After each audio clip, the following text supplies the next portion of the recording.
Tyrell Webster foi condenado pela morte de um homem em East Price Hill, e quando a família da vítima pediu justiça hoje, Webster estava a rir-se deles. Enquanto a maioria dos condenados mantém uma boa atitude durante os processos judiciais, na esperança de obter clemência do juiz e do júri, há aqueles que desafiam as expectativas, rindo tão audaciosamente que parecem gozar com a noção de justiça. Mas fiquem descansados. Estas pessoas terríveis acabam por provar do seu próprio remédio. Aqui estão 10 condenados que se riram das suas vítimas em tribunal.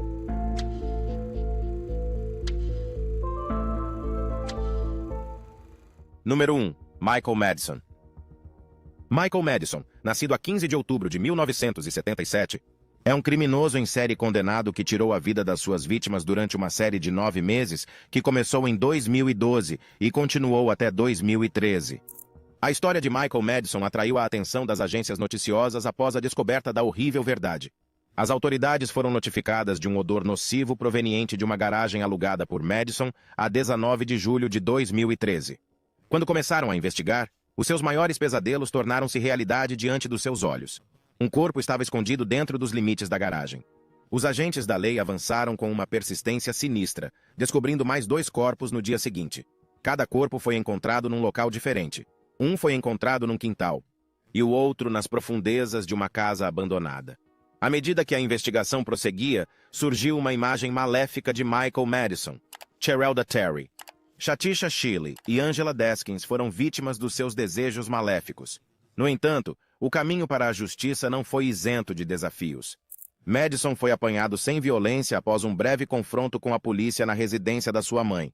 O tribunal foi marcado para um julgamento que revelaria a extensão das ações perversas que ele infligiu às suas vítimas inocentes.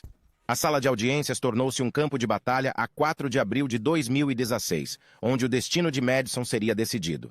O julgamento começou, e os factos horríveis das suas ações foram tornados públicos para todos verem. O júri, confrontado com o árduo fardo de administrar a justiça, deliberou por menos de um dia antes de emitir um estrondoso veredito de culpado em todas as 13 acusações. Durante o julgamento, um aspecto assustador da personalidade de Madison emergiu, uma tendência assustadora para o riso. Os seus sorrisos ousados e o seu comportamento desdenhoso colocaram um nevoeiro sombrio na sala de audiências, como se ele gostasse da dor que tinha infligido. Quando Madison sorriu para o pai da vítima durante a sua intervenção no tribunal, o pai ficou furioso e saltou-lhe para cima. Madison foi arrastado, mas continuou a sorrir para o pai da vítima. O pai foi libertado sem qualquer acusação, mas isso demonstrou 2 coisas: a raiva do pai e a falta de remorso de Madison. Após a observação do comportamento impenitente de Madison, o júri recomendou que ele não merecia viver no dia 20 de maio de 2016. O capítulo final do julgamento de Michael Madison terminou com isso, deixando uma comunidade a cambalear com a grande perda que lhe foi infligida. Número 2. Luiz Bracamontes, Luiz Henrique Monroy. Bracamontes é mexicano e tem uma alcunha que causa arrepios a todos os que conhecem as suas façanhas. Este criminoso lançou-se numa onda de violência que chocou profundamente o norte da Califórnia. A paz da região metropolitana de Sacramento foi abalada no dia 24 de outubro de 2014, quando Bracamontes abriu fogo sobre 3 agentes do xerife, afetando para sempre a vida de todos os envolvidos no confronto. Bracamontes, numa demonstração flagrante de insensibilidade, tirou a vida a 2 corajosos agentes da polícia e feriu um terceiro. Tragicamente, um civil também foi apanhado no fogo cruzado e sofreu ferimentos em consequência do terrível ato de violência. O crime brutal foi agravado pelo facto de Bracamontes, um traficante de droga condenado, estar a viver ilegalmente nos Estados Unidos, alimentando o debate sobre as regras de imigração. Bracamontes era um imigrante ilegal e os seus antecedentes criminais revelavam um preocupante hábito de ilegalidade. A sua existência nos Estados Unidos punha em causa a sua legitimidade, uma vez que já tinha sido deportado 2 vezes. A primeira deportação ocorreu em 1997, na sequência da sua condenação no Arizona por posse e venda de substâncias ilegais. Bracamontes, por outro lado, parecia imperturbável quando foi novamente detido em Phoenix, em 1998, acusado de tráfico de estupefacientes. Surpreendentemente, foi libertado em circunstâncias estranhas pelo antigo xerife do condado de Maricopa, Joe Arpaio, levantando sérias dúvidas. Bracamontes foi preso e enviado novamente para o México em 2001, continuando o ciclo, mas ele tinha outros planos e acabou por reaparecer. desencadeou um terrível surto de violência, acompanhado por uma cúmplice que sujou eternamente as ruas de Sacramento. Depois de uma busca exaustiva, Bracamontes foi finalmente detido e levado a tribunal. No tribunal, manteve uma atitude muito má. O arrogante criminoso continuou a sorrir e a rir, e aceitou a responsabilidade pelo crime sem qualquer remorso. Depois disso, começou a praguejar e disse que, se fosse libertado, faria tudo de novo. Depois de ver o seu comportamento, o tribunal proferiu uma sentença que lhe custou a vida. Apesar de enfrentar a pena, Bracamontes prestou pouca assistência a AOS defensores públicos que tentavam salvar-lhe a vida. Em vez disso, gritou palavrões e ameaças a advogados, juízes e testemunhas durante as audiências em tribunal. O xerife Scott Jones, que esteve presente na audiência de sentença em março, disse que o júri fez a escolha correta. 3. Danta Wright. Danta Wright foi acusado de ter tirado a vida a um homem quando estava envolvido num assalto à mão armada.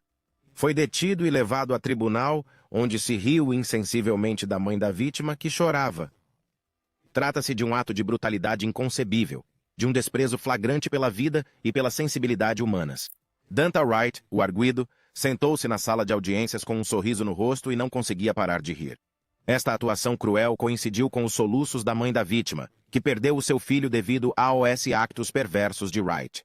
A sua dor era muito clara quando descrevia o vazio criado pelo desaparecimento do filho e as expectativas quebradas de um futuro que nunca iriam partilhar.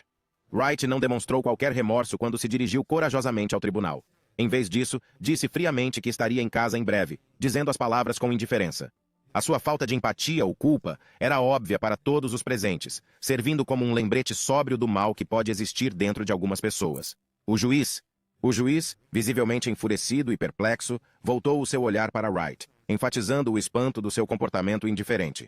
Dirigiu-se ao arguido, com a voz a transbordar de ira, dizendo que a presunção e o riso de Wright faziam com que a questão parecesse menos séria. O juiz manifestou um forte desejo de rejeitar a pena acordada e ir a julgamento. Durante a sentença, ocorreu um incidente chocante em que o criminoso foi apanhado em vídeo a sorrir como se a gravidade dos seus actos não tivesse importância. O juiz, frustrado com esta atitude casual, decidiu tomar uma atitude inesperada e drástica. No meio de um comportamento tão hediondo, o juiz fez uma declaração notável. Proclamou que se um júri considerasse Wright culpado de um crime, ele seria condenado a passar toda a sua vida atrás das grades, onde finalmente morreria. Foi uma mensagem marcante, uma posição clara contra a insensibilidade e a falta de pena do arguido. Esta não foi a primeira vez que Wright surpreendeu o tribunal. Ele reconheceu prontamente ter atacado Jordan Klee, de 18 anos, durante uma audiência prévia ao julgamento. Wright contou como ele e 2 amigos tentaram roubar Klee, acabando por lhe tirar a vida, embora não fosse necessário. Klee, um estudante brilhante e jogador de futebol, viu o seu futuro ser-lhe retirado, deixando a sua família a lidar com o desgosto. No entanto, justiça foi feita quando Wright foi condenado a uma pena de 23 a 50 anos de prisão por assalto à mão armada e por ter tirado a vida de Jordan. Número 4. Tyrell Webster. Webster, de 28 anos, foi apanhado numa espiral horrível de violência e tragédia.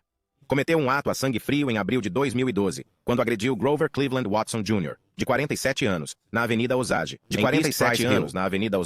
em East Price Hill, com uma arma de fogo e tirou-lhe a vida. A Southwest Ohio Fugitive Apprehension Strike Team agiu rapidamente, prendendo Webster no mesmo dia em que o crime foi cometido. Os agentes da autoridade envolvidos estavam determinados a levá-lo à justiça e a expor os factos horríveis do crime que tinha ocorrido naquele dia fatal. No entanto, o caminho para a justiça estava repleto de obstáculos e voltas inesperadas. O percurso legal de Webster foi dificultado pela demissão inesperada dos seus primeiros advogados de defesa, que se demitiram antes do início do primeiro julgamento. O primeiro julgamento resultou numa anulação, deixando o assunto por resolver porque a acusação não forneceu à defesa provas essenciais. Confrontado com um futuro desconhecido, Webster pediu a anulação do julgamento, mas o seu pedido foi rejeitado. Uma descoberta invulgar veio das profundezas da defesa de Webster durante o processo. De acordo com os documentos do tribunal, Webster alegou que foi a sua namorada que puxou o gatilho e disparou, tirando a vida a Grover Cleveland Watson Jr.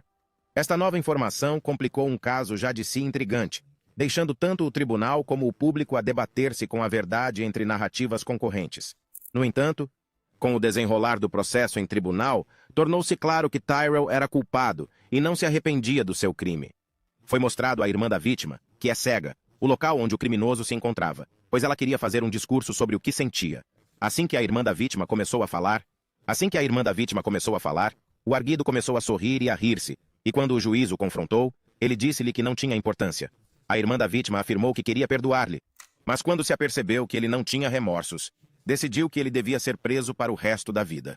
O tribunal informou a irmã da vítima que o Tyrell estava a fugir, ao que ela respondeu: "Já não quero saber." A justiça foi feita, e o juiz sentenciou Tyrell a uma merecida pena de 18 anos de prisão. Número 5. Isabel Martinez.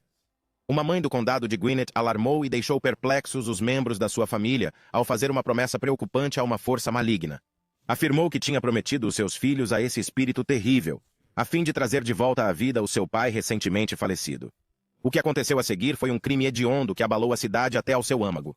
Os factos do crime de 2017 esclarecem a horrível sequência de acontecimentos. De acordo com um relatório de investigação recentemente divulgado, a mãe em questão, Isabel Martinez, alegadamente tirou a vida ao marido e aos 5 filhos, deixando apenas um vivo.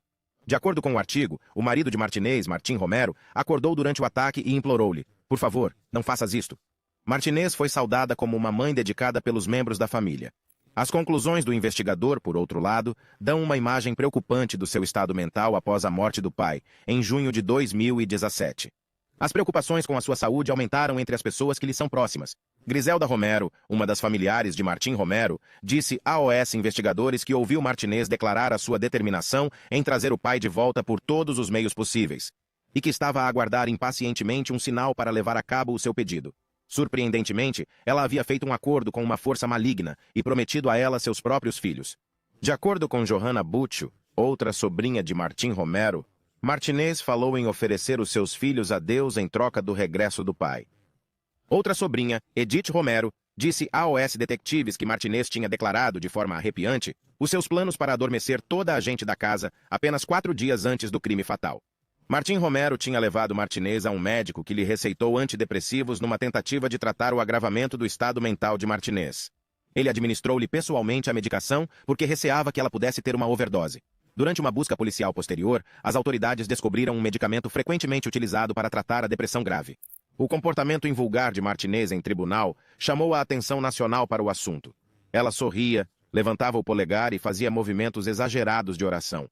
Até afirmou ter sentido um espírito demoníaco durante umas férias em família em Savannah, pouco antes do crime hediondo. O juiz avisou-a dos seus actos, mas em vão. Atualmente, encontra-se detida num centro de saúde mental não revelado. As autoridades locais determinarão se ela está apta a entrar na população prisional geral. Número 6. T.J. Lane, cujo nome completo é Thomas T.J. Michael Lane III, ganhou proeminência após um horrível tiroteio numa escola que horrorizou a nação.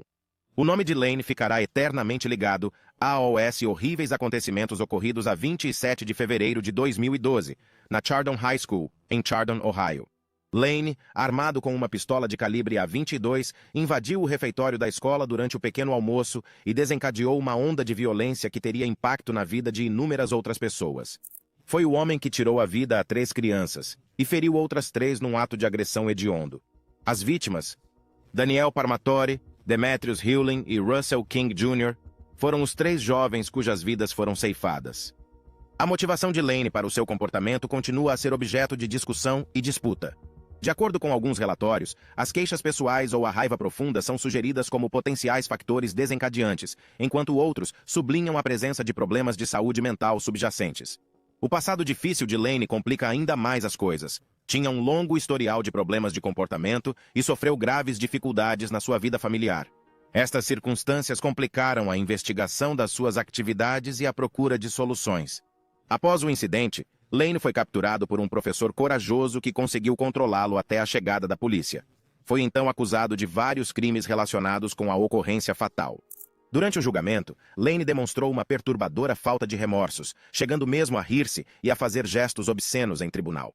Vestiu uma t-shirt com um termo que explicava o seu crime e fez comentários indecentes às famílias das vítimas, num espetáculo aterrador.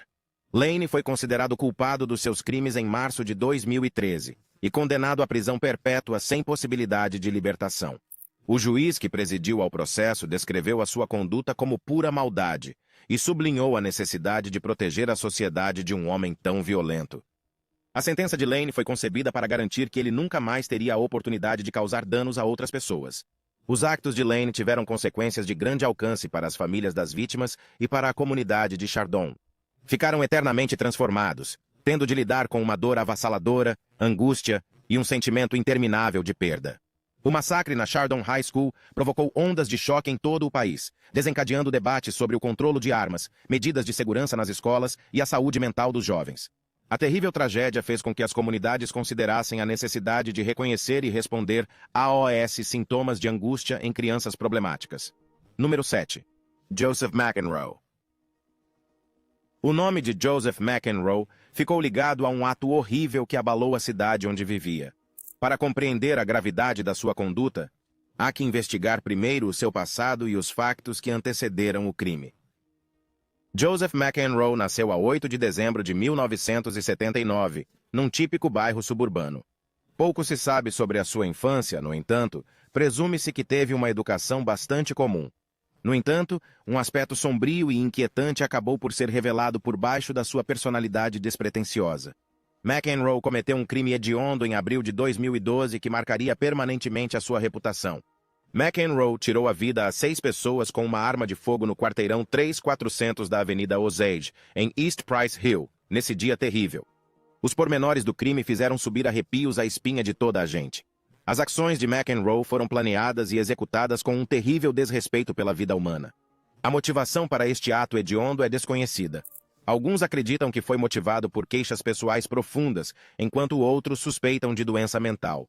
Na sequência do crime, as forças da ordem actuaram rapidamente para levar McEnroe à justiça.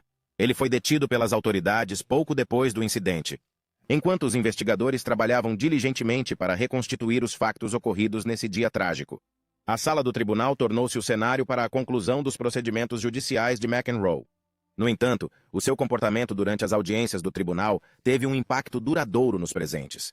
Em vez de expressar arrependimento ou seriedade, McEnroe surpreendeu as testemunhas ao adotar um comportamento duro e rude.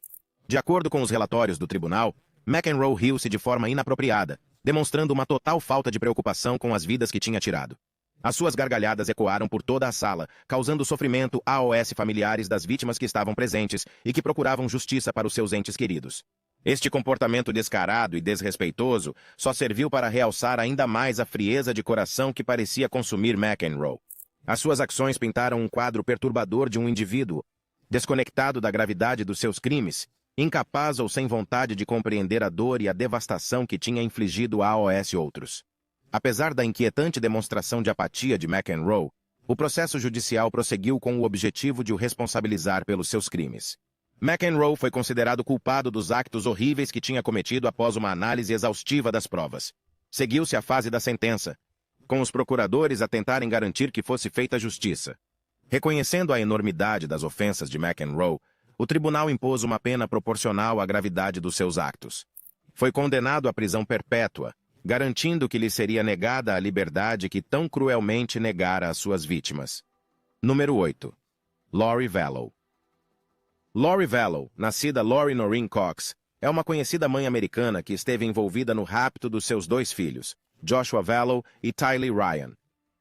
Lori, que nasceu a 26 de junho de 1973, teve uma educação razoavelmente típica, até ao momento em que se deram as circunstâncias que rodearam o rapto dos seus filhos. O crime de Lori tem a ver com o estranho desaparecimento dos seus filhos. A rapariga chamada Tylee Ryan foi vista pela última vez a 8 de setembro de 2019, no Parque Nacional de Yellowstone, enquanto Joshua J.J. Vallow, que tinha autismo, foi visto pela última vez em 23 de setembro de 2019, em Rexburg, Idaho. O caso ganhou atenção nacional e suscitou preocupações sobre a segurança e o bem-estar dos jovens. O comportamento de Lori Vallow após a perda dos seus filhos levantou suspeitas. As autoridades determinaram que ela e o seu novo marido, Chad Daybell, tinham fugido de Idaho e mudado para o Hawaii, onde residiram durante muitos meses.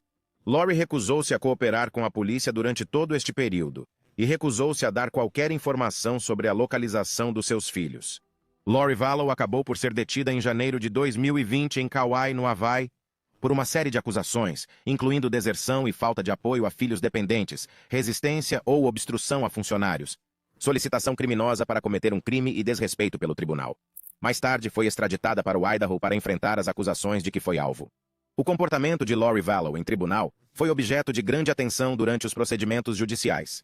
De acordo com os relatos, ela demonstrou pouca preocupação com a gravidade das acusações contra ela, e nenhum arrependimento pela perda dos seus filhos. Foi vista a sorrir e a brincar durante as audiências em vários processos, o que suscitou mais preocupações quanto à sua saúde mental e à sua ligação emocional ao assunto. Dada a gravidade da situação, o riso de Lori Vallow em tribunal foi considerado por muitos como muito perturbador e desrespeitoso.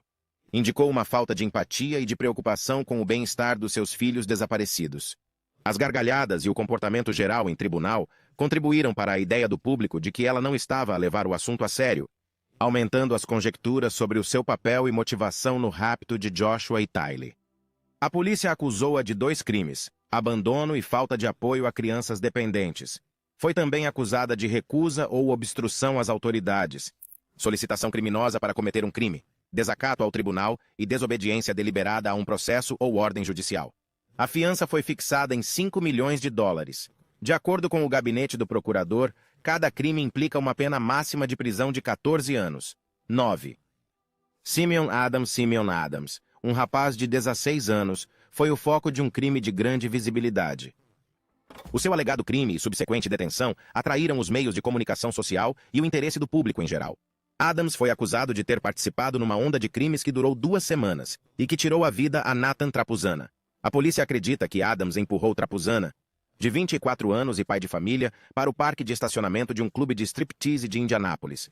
Foi nessa altura que Adams alegadamente agrediu Trapuzana com uma arma de fogo. Desconhece-se o motivo exato do ataque. Trapuzana era programador informático no Ivy Tech Community College, com formação em latim e grego. Ele e a sua mulher, Jennifer, estavam casados há cerca de 1 ano e esperavam o seu primeiro filho. No entanto, este não foi o seu único crime. 2 dias antes de tirar a vida a Nathan, esteve envolvido num outro incidente que tirou a vida a outro homem chamado Eric. Quando o processo judicial começou, as ações de Adams chamaram muita atenção. Repórteres e testemunhas foram apanhados de surpresa quando ele apareceu no tribunal, parecendo despreocupado com a gravidade das queixas. Em vez de expressar tristeza ou solenidade, Adams foi visto a rir e até a brincar, o que suscitou preocupações quanto à sua compreensão das consequências que estava prestes a enfrentar. A representação mediática do comportamento de Adams em tribunal criou controvérsia e levantou questões sobre a sua compreensão do peso das alegações contra ele. Os observadores, incluindo os jornalistas, notaram que o jovem arguido parecia não ter consciência da dor e do sofrimento que era acusado de criar. Manifestaram choque e frustração, sublinhando que Adams pode enfrentar prisão perpétua e que não deve encarar a questão com ligeireza. O caso de Adams foi transferido para o Tribunal de Adultos, que tem penas mais severas. Ele já estava a cumprir uma pena de 55 anos pelo crime de 2014 que tirou a vida a Nathan Trapuzano. Mas a juíza do Tribunal Superior de Marion, Sheila Carlisle, condenou Simeon Adams a mais 12 anos de prisão por ter tirado a vida de Eric. Ele foi acusado de violência agravada e porte ilegal de arma. Jennifer, a mulher da vítima, testemunhou no banco dos réus, afirmando que tinha um buraco do tamanho de Nathan na sua vida e que os dois eram verdadeiras almas gêmeas. Afirmou que o seu filho chama pelo pai quando vê a fotografia de Nathan. Jennifer acrescentou ainda que, como resultado da ação de Adams, sofre agora de ansiedade, insônias e ataques de pânico e tem medo de sair de casa. Terminou o seu depoimento no banco das testemunhas dizendo a Adams: "Perdoa-te, Simeon. Perdoa-te agora porque esse é o tipo de homem que Nathan era." Número 10. Nicholas Jacob Cruz. Nicholas Cruz nasceu em Margate, Florida, em setembro de 1998. Ele veio de uma família difícil e enfrentou uma série de desafios emocionais e comportamentais durante a sua infância. Cruz cometeu um crime horrível que deixou o país inteiro chocado em 14 de fevereiro de 2018. Dirigiu-se a uma escola secundária em Parkland, na Flórida, armado com uma arma do tipo AR-15, onde tinha estudado anteriormente. Cruz começou a disparar indiscriminadamente contra estudantes e educadores, tirando a vida a 17 pessoas e ferindo muitas mais. Este ato de violência hediondo ficou para a história como um dos mais sangrentos tiroteios em escolas dos Estados Unidos. Cruz abandonou o local após o incidente, mas foi posteriormente capturado pela polícia. Mais tarde foi apanhado e acusado de vários crimes. O infeliz incidente desencadeou um debate nacional sobre o controle das armas, a segurança nas escolas e as preocupações com a saúde mental.